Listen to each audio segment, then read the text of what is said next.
Selamat pagi, Ibu, Bapak, dan saudara-saudara sekalian. Selamat berjumpa kembali dalam program Resapi.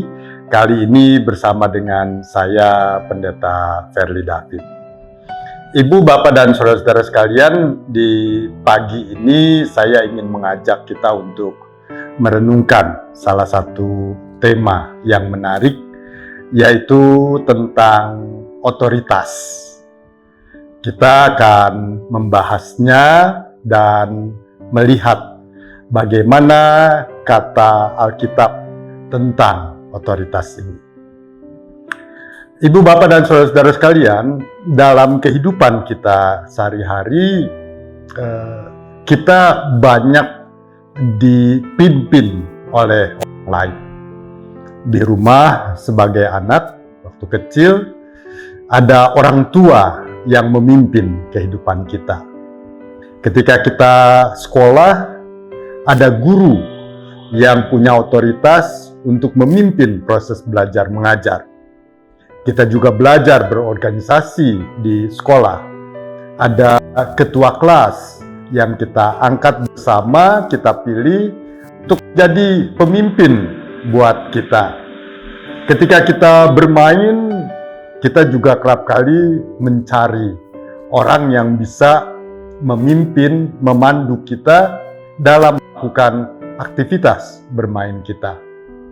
Ketika kita kerja di perusahaan, kita berhadapan dengan atasan-atasan, dengan orang-orang yang punya otoritas lebih tinggi dari pemimpin-pemimpin kita di pekerjaan. Dalam kehidupan keseharian di tengah masyarakat, kita juga di bawah kepemimpinan pemerintah, mulai dari pemerintah di daerah, di lingkungan, RT, RW, sampai pada pemerintah pusat, presiden. Kita hidup di bawah berbagai kepemimpinan. Tapi saya ingin mengajak merenungkan otoritas ini bukan dari segi bagaimana memimpin orang lain. Tentang bagaimana memimpin orang lain itu sudah sangat banyak dibahas. Ya, kalau ibu bapak pergi ke toko buku, akan berjumpa banyak sekali buku di sana yang mengajarkan orang bagaimana menjadi pemimpin yang baik, bagaimana menjadi pemimpin yang efektif, yang efisien, yang karismatik, dan seterusnya. Ya, buku tentang leadership itu banyak sekali. Bahkan pelatihan-pelatihan dilakukan yang membantu orang supaya dia bisa menjadi pemimpin yang baik, pemimpin yang diikuti oleh orang dan yang bisa menggerakkan organisasi sehingga bisa mencapai tujuan yang hendak dicapainya. Saya pada saat ini ingin mengajak memahami otoritas ini dari sisi yang lain, yaitu bagaimana kita memahami otoritas itu dari sisi sebagai pengikut. Sangat jarang buku yang membahas bagaimana menjadi murid yang baik, bagaimana menjadi pengikut yang baik. Ada buku Kristen yang berjudul Pemuritan, tapi sebenarnya isinya bagaimana menjadikan orang menjadi murid, bukan bagaimana membina diri kita menjadi murid yang baik kepada orang lain. Ibu, Bapak, dan saudara-saudara sekalian, Alkitab mengajarkan kita untuk tunduk pada otoritas. Ibrani 13 ayat 17a mengatakan demikian. Taatilah pemimpin-pemimpinmu dan tunduklah kepada mereka, sebab mereka berjaga-jaga atas jiwamu sebagai orang-orang yang harus bertanggung jawab. Saudara, bagian Alkitab ini mengajarkan kepada kita supaya kita tunduk pada otoritas yang ada. Kita menjadi pengikut yang baik adalah ketika kita tunduk pada mereka, sebab mereka melakukan sesuatu yang berguna bagi kita. Ya, mereka berjaga-jaga atas jiwamu, kata penulis Ibrani.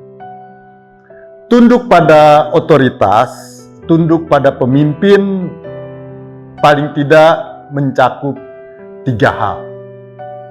Yang pertama, kita mengakui kepemimpinannya dan bersedia menjadi pengikut yang baik, pengikut yang mendukung. Ya, kita akui bahwa dia adalah pemimpin, kita percaya bahwa dia bisa memimpin, kita percaya dia bisa mampu membantu kita, mendorong kita, dan mengarahkan potensi-potensi yang ada pada kita, pada para murid, pada para pengikut, sehingga bisa bersatu bersama sebagai pengikut untuk mencapai tujuan. Kita percaya kepada pemimpin itu, dia punya kemampuan seperti itu. Kemampuan mengarahkan kita, mendorong kita, bahkan kemampuan memotivasi kita, sehingga kita bisa melakukan hal-hal yang baik dalam kehidupan bersama di bawah kepemimpinannya. Yang kedua, kita juga sebagai murid diajak untuk menghormati pemimpin, menaruh respek kepada pemimpin. Dalam kehidupan keseharian sekarang ini sudah menjadi umum kalau pemimpin itu tidak harus yang berusia lebih tua dari kita. Ada pemimpin-pemimpin muda dalam kehidupan di perusahaan, dalam kehidupan di tengah masyarakat, juga dalam kehidupan di gereja. Ada pendeta-pendeta muda yang usianya masih muda. Ada pemimpin-pemimpin muda. Ada anggota majelis jemaat, penatua yang masih berusia muda. Tapi sekali mereka menjadi pemimpin, maka kita harus menghormati mereka. Kita harus menaruh respek. Kita harus percaya bahwa mereka orang-orang yang mampu dan diberi kepercayaan oleh banyak orang untuk menjadi pemimpin. Kita harus tetap menghormati mereka. Itu sebabnya ibu bapak sekalian, di dalam kehidupan bergereja misalnya, seorang vikaris yang masih sangat belia, ya, masih sangat muda, baru berusia 25 tahun atau 26 tahun, gitu ya. Ketika dia ditabiskan menjadi pendeta, maka seluruh jemaat akan memanggilnya dengan sebutan Bapak atau Ibu Pendeta. Ya. Itu salah satu wujud kita respect, kita menghormati mereka sebagai pemimpin rohani. Kita menghormati para pendeta ini sebagai pemimpin-pemimpin kerohanian kehidupan kita. Yang ketiga, tentu saja menjadi murid yang baik, menjadi pengikut yang baik, kita harus taat pada keputusan sang pemimpin. Ada pemimpin-pemimpin yang dalam mengambil keputusannya, dia mendengar aspirasi dari para pengikutnya. Dia menampung pendapat-pendapat. Tapi kalau tiba pada satu titik di mana pemimpin harus mengambil keputusan, maka kita harus taat pada keputusan sang pemimpin. Kita harus percaya bahwa keputusan yang diambil adalah keputusan yang terbaik, sekalipun keputusan itu mungkin tidak sesuai dengan keinginan dan kehendak kita. Mungkin kita tidak sependapat, tapi ketika menjadi murid yang baik, ketika menjadi pengikut yang baik, kita harus juga percaya bahwa pemimpin kita bisa mengambil keputusan yang terbaik juga untuk diri kita. Bukan berarti bahwa pemimpin itu tidak boleh dikritik. Pemimpin itu tidak harus diberi saran. Ketika saya mengatakan kita harus taat pada keputusan sang pemimpin, saya tidak mengajarkan bahwa menjadi murid itu kita menjadi bebek, menjadi pengikut yang mengikuti apapun yang dikatakan oleh sang pemimpin.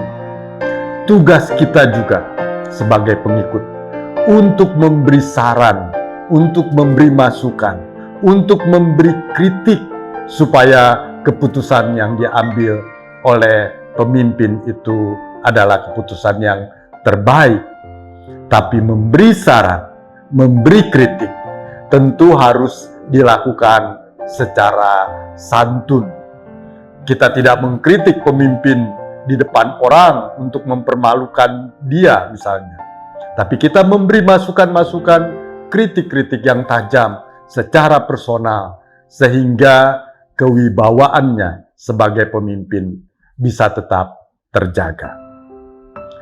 Ibu, bapak, dan saudara-saudara sekalian, dalam kehidupan kita ada otoritas tertinggi dalam hidup kita. Tuhan yang menjadi pemimpin kehidupan kita. Maka pada saat ini, baiklah juga kita merenungkan bagaimana kita menjadi pengikut Tuhan yang baik. Bagaimana kita menjadi murid Tuhan yang baik, yang tunduk pada otoritas Tuhan, yang mengakui bahwa kehidupan kita itu dipimpin oleh Tuhan, yang menghormati Tuhan secara benar, dan yang taat pada keputusan-keputusan Tuhan, dengan tetap percaya bahwa apa yang diputuskan Tuhan adalah yang terbaik dalam kehidupan kita. Kiranya kita ditolong oleh Roh Kudus supaya kita bisa menjadi pengikut-pengikut Tuhan, pengikut-pengikut pemimpin kehidupan kita, orang tua kita, masyarakat, pemerintah, bangsa dan negara kita, dan juga dalam kehidupan berorganisasi, bergereja kita. Tuhan menyertai kita. Mari kita bersama-sama berdoa. Bapa Surgawi, Bapa di dalam Yesus Kristus, Tuhan kami, yang menyertai kehidupan kami dalam kuasa Roh Kudus. Kami bersyukur kepadamu pagi hari ini. Kami boleh merenungkan satu hal yang indah dalam kehidupan kami, bahwa kami juga harus menjadi murid-murid dan pengikut-pengikut yang baik. Dalam kehidupan kami, ada orang-orang yang punya otoritas untuk memimpin hidup kami, memimpin kehidupan di keluarga kami, memimpin kehidupan kerohanian kami di gereja, memimpin kehidupan dalam bermasyarakat, pemerintah, bangsa dan negara kami. Biarlah ya Tuhan, kami boleh menjadi pengikut-pengikut yang baik, yang patuh, yang taat, yang menaruh hormat pada mereka, tetapi juga yang tahu membedakan mana yang benar, mana yang baik, dan mana yang tidak benar, yang buruk yang tidak harus kami ikuti. Kami bersyukur bahwa hari ini kami juga boleh belajar bahwa kami mempunyai Tuhan yang berfungsi sebagai otoritas tertinggi dalam kehidupan kami. Tolonglah kami ya Tuhan, supaya kami tunduk pada perintah-perintah Tuhan, kami patuh dalam arahan-arahan Tuhan, dalam kepemimpinan Tuhan, sehingga kehidupan kami boleh berjalan sebagai murid-murid Tuhan yang baik. Kami berdoa di dalam nama Yesus Tuhan kami. Amin.